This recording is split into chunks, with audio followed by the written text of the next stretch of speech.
When it comes to like 50-50 plays and just tough winning plays, how do you think your team responded in this environment tonight? Yeah, I mean, I thought, coming into this environment, we've since I got the job, and I try to ask, where's it hard to play on the road? This is certainly one of the first programs that comes up.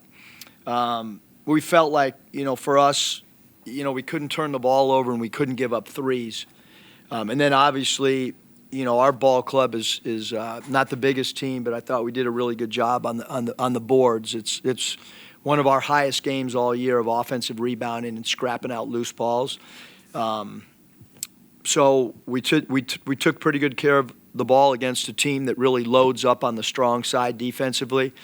Found some matchups that we liked with Rashawn as a pick and pop five. When you look at the stats, you don't think he's a three-point shooter, but we see it every day in practice. And so that's something that, we just can't – we can ill afford him to pass up threes because he is a good three-point shooter. But Nebraska plays really hard, very well coached. For whatever reason, we've been really good on the road. I mean, we're 3-1 on the road, and we have not been very good at home. Otherwise, we'd be in unbelievable position for March if we had done what we're supposed to do at home. But we haven't done that, and the opposing crowds, even in the game, we lost at Indiana. We led for most of the game. I think we've led for 75% going into tonight's game. 75% of the available minutes in Big Ten play, USC's led. And we've, lost a game to Oregon we didn't think we should, but, whatever, it's over. What was the key to winning the rebounding battle? And like you said, you don't have the size advantage. Just rebounding 1 through 5, which for us it's obviously Buzo's at the 4 spot for us, and he went out and had 5 0 boards and 9 boards, and St. Thomas at the small forward had 2 0 boards and 5 total rebounds, and even at the point guard position, that's the only way that we can survive rebounding. Everybody got in there and rebounded the ball with the exception of Yates.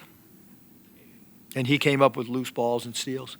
This St. Thomas's homecoming, I'm sure it was very important to him. How have you maybe seen him prepare to approach this week, and how do you feel like he played tonight? I thought he played really good. I mean, we use him like he's the ultimate glue guy. Because he's a great passer, not a good passer. He's super, super unselfish. I can have him guard 1 through 5, so that allows us to switch. He's got a high basketball IQ. He really understands spacing.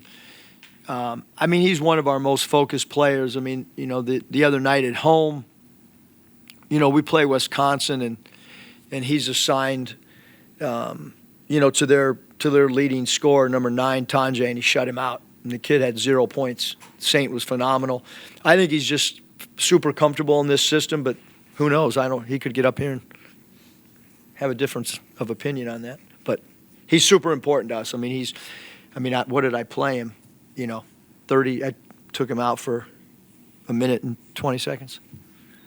How did you think Desmond played? Thought Desmond was awesome. I think the biggest thing with Desmond is going into halftime, 0 assists. And it was super important for him to understand that the defense was loading up to him and he was going to have to really trust teammates. And he did that. I think he had 6 assists in the second half. Really, really important.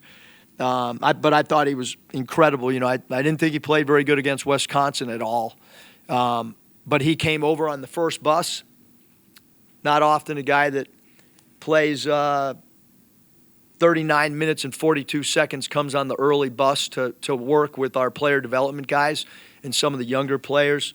A lot of guys, come on the second bus and take their time coming out of the locker room for warm-ups. But I think Des was highly motivated after our loss against Wisconsin. What did you guys see that Nebraska was doing that you'd have success with using Desmond in the ball screen action that you did? Yeah, we just felt that our, with keeping the ball in the middle of the floor was really important instead of on the side. I thought Slackert being inserted for a few minutes, I thought that helped our spacing. We just felt like, if they switched, then we have the matchup we want from a dribble drive quickness standpoint, and if they kind of were in a drop or, for half a second, we thought, Rashawn could pick and pop, which is why we made the adjustment in the second half to, Rashawn wasn't very good in the first half. But we just felt after we could, got back in the locker room and watched the coverage that, that might help. And they changed their coverage, and it bothered us for a little bit for 2 or 3 possessions. And then, we changed the alignment in how we were running into it. Last question. Anyone has anything? All right. Thanks. Catch.